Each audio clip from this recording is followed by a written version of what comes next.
Hello everyone. आज का ये जो वीडियो है वो है असिस्टेंट प्रोफेसर EAFM से related. EAFM economic administration and financial management, इसका जो कोर्स है उसके बारे में आप लोगों ने मुझसे पूछा है कि मैम इसके जो सिलेबस में दो महत्वपूर्ण हमारे जो चैप्टर्स हैं उसको थोड़ा आप डिस्कस करके बताएं। तो चलो ये चैप्टर के बारे में मैं आपको डिटेल में बताती हूँ। That chapter is security analysis. ठीक है, तो आज का ये जो वीडियो होगा इसी से रिलेटेड होगा। First of all, let me introduce myself, student. I am Dr. Shipra Srivastava. I am UGC NET and a PhD from University of Jammu. And my special paper is Econometrics and Diploma in Finance also. And 8439066995 is my number. आप इस number पे message कर सकते हैं। And शिप्रानॉमिक्स, मेरे नाम से ही मेरा ऐप है शिप्रानॉमिक्स, जिसको आप गूगल प्ले स्टोर से डाउनलोड भी कर सकते हैं। एंड मेरे ऐप पर 5 जुलाई से मैं EAFM की क्लासेस शुरू कर रही हूँ, क्योंकि आप लोगों में से बहुत सारे स्टूडेंट का रिक्वेस्ट है कि मैम EAFM पर कोर्स लेकर के आइए। तो देखिए, सबसे पहले इसका जो पेपर नंबर 2 है उसमें unit 3 that is security analysis and portfolio management, इसके बारे में मैं आपको बताऊँगी एंड डिटेल से बताऊँगी कि क्या चीज़ है security analysis and portfolio management. तो यूनिट 3 और यूनिट 4 ये दोनों जो है काफ़ी इंपॉर्टेंट है। फाइनेंशियल मैनेजमेंट, सबसे पहले हम पढ़ते हैं क्या, सिक्योरिटी एनालिसिस। ठीक है, सिक्योरिटी एनालिसिस आप कब पढ़ते हो? जब आपको इन्वेस्टमेंट के लिए किसी को गाइडेंस देना है। मान लो कोई व्यक्ति है जो कहीं पैसे लगाना चाहता है ना, चाहे इंडियन इन्वेस्टर्स हों या जो भी हमारे फॉरेन के इन्वेस्टर्स हों, जो भी हो, या तो वो देश के लोग हों जो निवेश करना चाहते हैं, या तो वो फॉरेनर हो जो निवेश करना चाहते हैं। तो उनको अगर आपको इन्वेस्टमेंट के लिए गाइड करना होता है तो उससे रिलेटेड आप सिक्योरिटी एनालिसिस को पढ़ते हैं। सिक्योरिटी एनालिसिस में टेक्निकल एनालिसिस और फंडामेंटल एनालिसिस, तो मैं उसको समझाऊंगी कि ये क्या चीज़ें हैं। तो इसमें आपको बेसिकली मैं एक इसके बारे में बताऊंगी कि आपको इसमें क्या क्या चीज़ें पढ़नी होती है और वो क्या है। इसमें सेबी का रोल बहुत इंपॉर्टेंट है। सेबी के जो गाइडलाइंस आपको जानने हैं, ऑब्जेक्टिव, फंक्शन एंड रोल। और जो कैपिटल मार्केट है, पूरी इकोनॉमी को 2 मार्केट में बांटते ना, पूरे वित्तीय बाजार को 2 बाजार में बांटते हैं, मुद्रा बाजार और पूंजी बाजार, capital market and money market. तो आपको इसमें कैपिटल मार्केट को पूरे अच्छे से पढ़ना है। एंड स्टूडेंट, मैं जो अपने ऐप पर इस कोर्स को लेके आ रही हूँ उसका मीडियम दोनों होगा, हिंदी मीडियम और इंग्लिश मीडियम, ताकि आप दोनों ही मीडियम के स्टूडेंट को कोई प्रॉब्लम इसमें नहीं हो। ठीक है, और इसमें जैसे अब दोनों मार्केट हम पढ़ते हैं, मनी मार्केट और कैपिटल मार्केट। तो कैपिटल मार्केट में ये सारी चीज़ें आपको पढ़नी होती है। मैनेजमेंट ऑफ सिक्योरिटीज़ है ना, investment spectrum, credit rating in India, theories of portfolio management, mutual fund, regulation of capital market.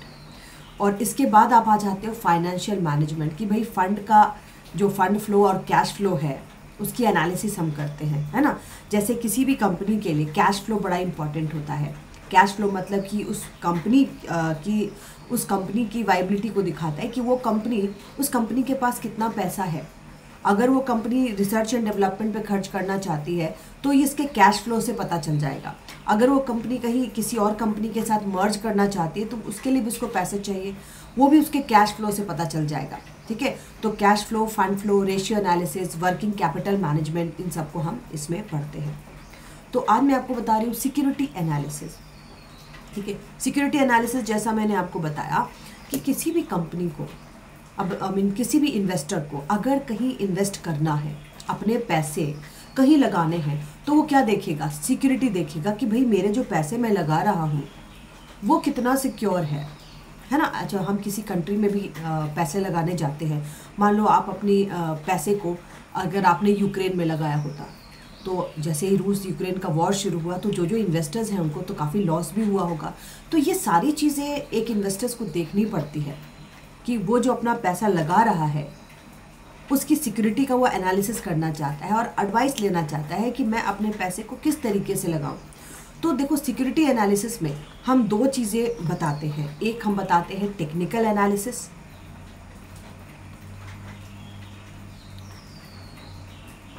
Analysis, और दूसरा हम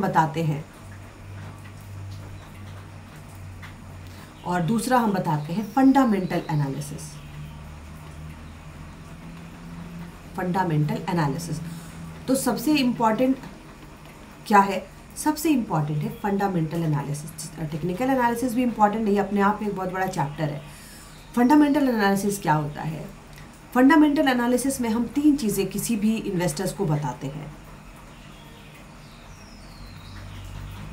मैं काफ़ी अपने शब्दों में आपको बता रही हूँ, किताबी शब्द में मैं जाऊँगी तो शायद जो बिगिनर्स हैं या जिन्होंने कम अच्छे से पढ़ा है उनको दिक्कत होगी, तो मैं अपने शब्दों में बताऊँगी। फंडामेंटल एनालिसिस में हम 3 चीज़ों के एनालिसिस करते हैं।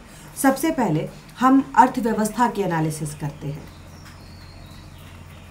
ठीक है, जिसको हम कहते हैं इकोनॉमिक एनालिसिस।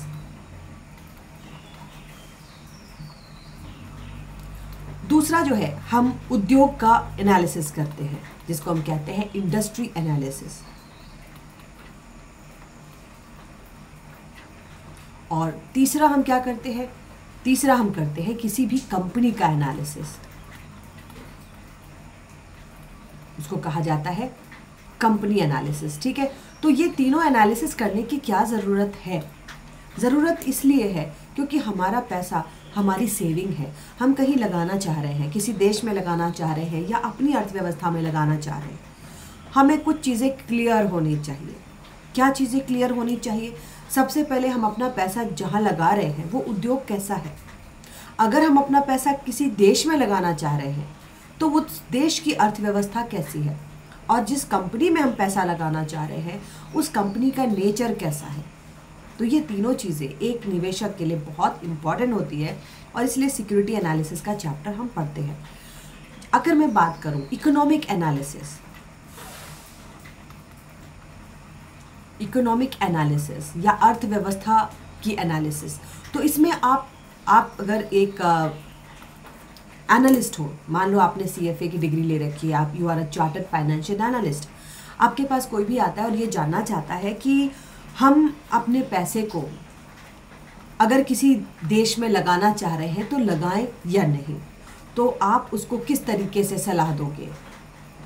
आप उसको क्या क्या चीज़ें बताओगे? मान लो कि कोई भारतीय निवेशक है और वो आपसे पूछता है कि क्या मुझे यूक्रेन में पैसा लगाना चाहिए, क्या मुझे US में पैसा लगाना चाहिए, निवेश करना चाहिए, मुझे बांग्लादेश में निवेश करना चाहिए। क्योंकि एक इन्वेस्टर जो है, आजकल तो सारी दुनिया बिल्कुल ऑनलाइन एक दूसरे से जुड़ी हुई है, तो सभी को सभी चीज़ों की जानकारी होती है।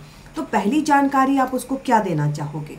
पहली जानकारी आप उनको देना चाहोगे कि जो इकोनॉमी है उस इकोनॉमी की इंटरेस्ट रेट क्या चल रही है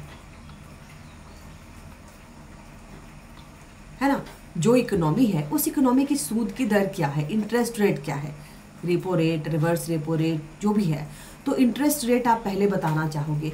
अगर मान लो कि इंडिया में 7% इंटरेस्ट मिल रहा है और US में अगर उसको 9% इंटरेस्ट मिल रहा है, मतलब हम अपना पैसा कहीं अगर लगाएंगे तो हमें तो ज़्यादा उस पर सूद चाहिए होगा।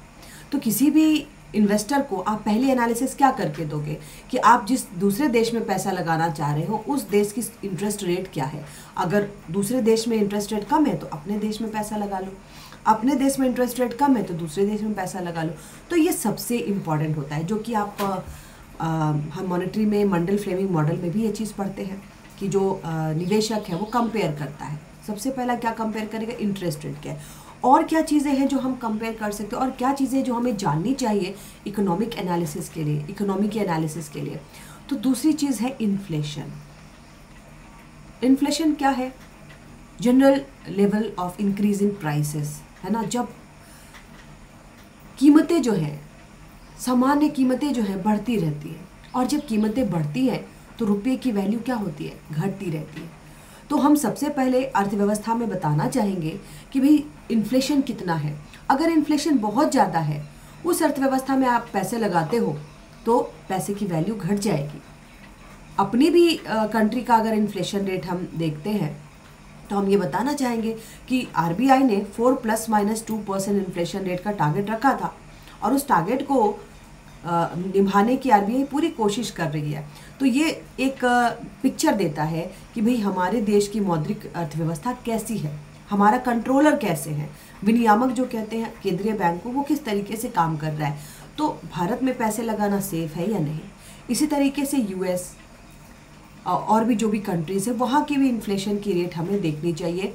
तो इकोनॉमी एनालिसिस में पहला इंटरेस्ट रेट, दूसरा इन्फ्लेशन या मुद्रास्फीति।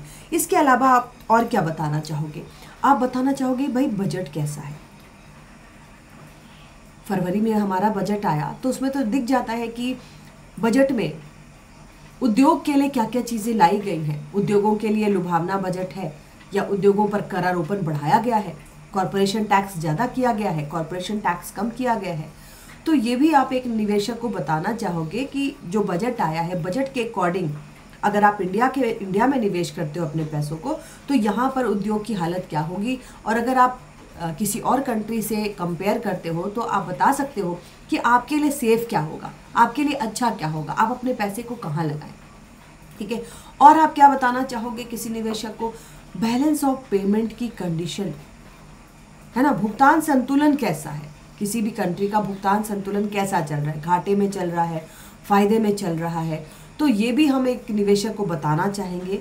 भुगतान संतुलन भी दिखाता है कि हमारी इकोनॉमी किस प्रकार से काम कर रही है। इसके अलावा स्टॉक मार्केट जिसको हम क्या कहते हैं, बैरोमीटर कहते हैं। अगर स्टॉक मार्केट लड़खड़ाता है इसका मतलब इकोनॉमी में कुछ ना कुछ प्रॉब्लम चल रही है। जैसे कोई भी इंसिडेंस आप ले लो, हमारे यहाँ 2019 में जब सुस्ती की स्थिति थी हमारे अर्थव्यवस्था में, तो भी स्टॉक मार्केट पे असर देखा जा रहा था। कोविड-19 आया तो भी स्टॉक मार्केट पे असर देखा जा रहा था। मतलब कोई ना कोई डिस्टर्बेंस स्टॉक मार्केट को अफेक्ट ज़रूर करती है। तो किसी भी इकोनॉमी में पैसे लगाने के पहले आप अपने इन्वेस्टर को स्टॉक मार्केट की जो प्रेजेंट कंडीशन है वो भी बताना चाहोगे। तो interest rate, inflation, budget, balance of payment, stock market और भी चीज़ें हम ले सकते हैं। पर कैपिटा इनकम क्या है इस देश की, प्रति व्यक्ति आय क्या है, कैसा देश है, प्रति व्यक्ति आय ज़्यादा है कम है, इसकी भी एनालिसिस आप करके देना चाहोगे। इसके अलावा एग्रीकल्चर किस तरीके का है ना, एग्रीकल्चर कैसा है। एग्रीकल्चर की स्थिति जानने से एक चीज़ हमें और भी पता चलती है कि वो जो कंट्री है उसकी इकोनॉमी कैसी। जैसे हमारे यहाँ अभी जो बिल आया था, जो हमारे यहाँ फार्म बिल आया था, उसको लेकर के काफ़ी ज़्यादा विवाद चल रहे थे। तो ये सारी चीज़ें भी मैटर करती हैं कि आप किसी कंट्री में पैसा लगा रहे हो, वहाँ की गवर्नमेंट पॉलिसी कैसी है ना। गवर्नमेंट पॉलिसी भी बहुत ज़्यादा मायने रखती है किसी भी देश में निवेश करने के पहले। तो एक निवेशक इन सारी चीज़ों को, मैंने आपको प्रायोरिटी वाइज बताया है, इन सारी चीज़ों को देखना चाहेगा। सबसे पहले तो अपना पैसा लगा रहा है तो उसको अपने पैसे पे रिटर्न ज़्यादा चाहिए, तो इंटरेस्ट रेट कंपेयर करेगा, इन्फ्लेशन है या नहीं है, बजट किस प्रकार का लाया गया है, भुगतान संतुलन की स्थिति क्या है, स्टॉक मार्केट किस प्रकार से काम कर रहा है, डिस्टर्ब तो नहीं है। अगर स्टॉक मार्केट डिस्टर्ब है इसका मतलब इस इकोनॉमी में कोई ना कोई प्रॉब्लम चल रही है। उस इकोनॉमी की प्रति व्यक्ति आय क्या है, उस इकोनॉमी की जीडीपी क्या है, कैसी है, सकल घरेलू उत्पाद किस तरह का है, कितना है, गवर्नमेंट की पॉलिसीज़ क्या है। इसके अलावा और भी चीज़ें देख सकते हो, उसकी डेमोग्राफी क्या है, एजुकेशन का स्टैंडर्ड क्या है। ठीक है। तो इसको हम कहते हैं इकोनॉमी एनालिसिस। किसी अर्थव्यवस्था की आप एनालिसिस करके अपने इन्वेस्टर को देना चाहोगे कि भाई आपके लिए इस अर्थव्यवस्था का ये इकोनॉमिक एनालिसिस है और आपके लिए सेफ क्या है, आपके लिए प्रॉफिटेबल क्या है, आप कहाँ अपने पैसों को निवेश करो। I hope this is pretty clear. मैंने बहुत ही सिंपल लहजे में बताया है जिसको हम पढ़ते हैं सिक्योरिटी एनालिसिस में। दूसरा एनालिसिस आप किसका करके देते हो? इंडस्ट्री क्या है, उद्योग क्या है, फर्मों का समूह है, ग्रुप। तो इसमें सबसे पहले तो आप उनको बताना चाहोगे कि किस प्रकार के फर्मों का समूह है। जैसे हम फूड इंडस्ट्री की बात करें, है ना, हम बैंकिंग इंडस्ट्री की बात करें, हम इसके अलावा जितने भी हैं जैसे फार्मास्यूटिकल्स हैं, ये सारे क्या है, इंडस्ट्रीज़ हैं, बैंकिंग हो गया। ठीक है। तो किस इंडस्ट्री की हम बात कर रहे हैं, हम पैसे कहाँ लगाना चाह रहे हैं, राइट। और वो जो इंडस्ट्री है वो उसकी कंडीशन क्या है, किस प्रकार की इंडस्ट्री है, उसकी वर्तमान कंडीशन क्या है, वो इंडस्ट्री ग्रो कर रहा है, तेज़ी से ग्रो कर रहा है, ऊपर की ओर आ रहा है ना, या फिर वो कंट्री क्या है, वो जो इंडस्ट्री क्या है, डिक्लाइन कर रहा है। ठीक है। या फिर हम देखते हैं कि भाई वो क्या बिल्कुल मैच्योरिटी लेवल पर है ना, ग्रो करके बिल्कुल मैच्योरिटी लेवल पर है। तो हम अपने इन्वेस्टर को ये सजेस्ट करना चाहेंगे कि उसको किस प्रकार की इंडस्ट्री में पैसा लगाना चाहिए। जैसे कोविड-19 चल रहा था तो फार्मास्यूटिकल इंडस्ट्रीज काफ़ी प्रॉफिटेबल थी, कई लोग मास्क खरीद रहे थे, सैनिटाइज़र का उपयोग हो रहा था, किसी भी कारण से हो रहा हो, बहुत ही बुरा समय था, लेकिन मैं यहाँ पर इसलिए इसका एग्जाम्पल दे रही हूँ क्योंकि उसने एक बूस्ट दिया फार्मास्यूटिकल इंडस्ट्रीज़ को। ठीक है, तो आपका निवेशक, आपका जो इन्वेस्टर है, वो किस इंडस्ट्री में उसको पैसे लगाना चाहिए, ये भी आप उसको सलाह देना चाहोगे, उसकी कंडीशन बता कर करके और उस वक्त के सिचुएशन के अनुसार। तो हर कंट्री में हर समय एक ही इंडस्ट्री ग्रो नहीं कर रही होती, बहुत सारी इंडस्ट्रीज होती है ना। जैसे आप टूरिज्म इंडस्ट्री को भी ले लो, कभी कभी तो ऐसा सीज़न आता है कि टूरिज्म इंडस्ट्री बहुत अच्छे से काम कर रही होती है। बैंकिंग सेक्टर तो ग्रो करता ही करता है, लेकिन एक टाइम ऐसा भी आया था जब बहुत सारे बैंक क्या हो रहे थे, डूब रहे थे, बहुत सारे बैंकों में एनपीए बढ़ गया था। तो उस वक्त अगर आप सिक्योरिटी एनालिसिस करते तो आप अपने इन्वेस्टर को ये सलाह देते कि अभी बैंकिंग सेक्टर में आपको निवेश नहीं करना चाहिए। कोविड-19 के समय आप सलाह देते कि अभी आपको फार्मास्यूटिकल में निवेश करना चाहिए। तो हर समय एक इसको हम कहते हैं कि एक फेज़ आता है, किस फेज़ में कौन सी इंडस्ट्री है जो ग्रो कर रही है, तो ये भी सिक्योरिटी एनालिसिस में आप उनको बताना चाहोगे। तीसरा जो है कंपनी, देखो इंडस्ट्री में तो आगे हम किस कंपनी में आप पैसे लगाना चाह रहे हो, सिक्योरिटी एनालिसिस का तीसरा भाग। तो सबसे पहले आप क्या बताना चाहोगे, स्वभाव कैसा है, नेचर क्या है, किस प्रकार की ये जो है किस प्रकार की कंपनी है, सरकार की नीति क्या है इस कंपनी के बारे में, what is government policy for this company, है ना, गवर्नमेंट की पॉलिसी क्या है। इसके अलावा जो इसका की परफॉर्मेंस इंडिकेटर है उसको भी आप बताना चाहोगे, की परफॉर्मेंस इंडिकेटर, जिसको हम शॉर्ट में क्या कहते हैं, केपीआई, है ना। इसके अलावा आप क्या बताना चाहोगे, इसका कैश फ्लो और फंड फ्लो। कैश फ्लो जैसा मैंने शुरू में बताया कि कैश फ्लो किसी भी कंपनी का जानना बहुत ज़रूरी होता है। कैश फ्लो का मतलब क्या होता है कि कंपनी के पास कितने, कैश फ्लो का स्टेटमेंट देखने से हमें ये पता चल जाता है कि किसी कंपनी के पास कितने पैसे हैं, है ना। वो कंपनी जो है उस कंपनी का फ्यूचर क्या है, ये उसका कैश फ्लो स्टेटमेंट हमें बता देता है। अगर मान लो उस कंपनी को ज़्यादा ग्रो करना है तो उसको रिसर्च एंड डेवलपमेंट पे खर्च करना पड़ेगा। तो रिसर्च एंड डेवलपमेंट पे खर्च करने के लिए क्या उस कंपनी के पास इतने पैसे हैं। इसके अलावा अगर वो कंपनी कहीं और इन्वेस्ट करना चाह रही है या फिर किसी और कंपनी के साथ मर्ज करना चाह रही है तो उसके लिए भी क्या उस कंपनी के पास इतने पैसे हैं। तो ये सारी एनालिसिस है। जैसा मैंने बताया पहले, आप किसी भी इन्वेस्टर्स को आप सिक्योरिटी एनालिसिस करके दोगे तो उसमें ये जो फंडामेंटल एनालिसिस है इसका बहुत इंपॉर्टेंस होता है। किस कंट्री में पैसा लगा रहा है, उस कंट्री की इकोनॉमी क्या है, उस कंट्री की जीडीपी क्या है, पर कैपिटा इनकम क्या है, बजट किस प्रकार का आया, इकोनॉमी में कोई उतार चढ़ाव तो नहीं है, इकोनॉमी जो है अच्छे से रन कर रही है नहीं, और सबसे इम्पॉर्टेंट कि वो इंटरेस्ट रेट कितना देगी। अगर इंटरेस्ट रेट कम दे रही है तो अपनी ही कंट्री में हम पैसा लगाएंगे। इसके बाद किस इंडस्ट्री में पैसा लगवाना चाहिए, तो इंडस्ट्री वाइज भी आप देखोगे कि अभी वर्तमान में कौन सी इंडस्ट्री है जो ग्रो कर रही है, सैचुरेशन पॉइंट तक पहुंचने वाली है। कहीं हम किसी ऐसी इंडस्ट्री में तो पैसा नहीं लगवा रहे जो कि डिक्लाइनिंग फेज में है ना। तो ये दोनों चीज़ें इंपॉर्टेंट है। उसके अलावा जो कंपनी है उसके की परफॉर्मेंस इंडिकेटर को हम बताएंगे, कैश फ्लो क्या है उसका, है ना, फंड फ्लो क्या है, ये सारी चीज़ें हम किसी इन्वेस्टर को बताएंगे। तो ये बहुत ही इंपॉर्टेंट चैप्टर होता है सिक्योरिटी एनालिसिस। और इसके बाद हम पढ़ते हैं फाइनेंशियल मैनेजमेंट, है ना। सबसे पहले आपको एक ब्रॉड व्यू उसमें जानना होता है कि कितने प्रकार के बाजार हैं, पूंजी बाजार, मुद्रा बाजार। इसमें आपको पूंजी बाजार, कैपिटल मार्केट के सारे टर्मिनोलॉजीज आपको पढ़नी है, ठीक है। इसमें विभिन्न प्रकार के टर्म्स आएंगे, उसका रेगुलेटर जो सेबी है उसके बारे में भी डिटेल में जानना है। एंड इसके बाद आप आ जाओगे किस पे, फाइनेंशियल मैनेजमेंट पे। तो आई होप ये चैप्टर आपको अच्छा लगा होगा और इसको अभी काफ़ी डिटेल में मैं पढ़ाऊँगी। एंड जैसा मैंने आप लोगों को बताया है कि 5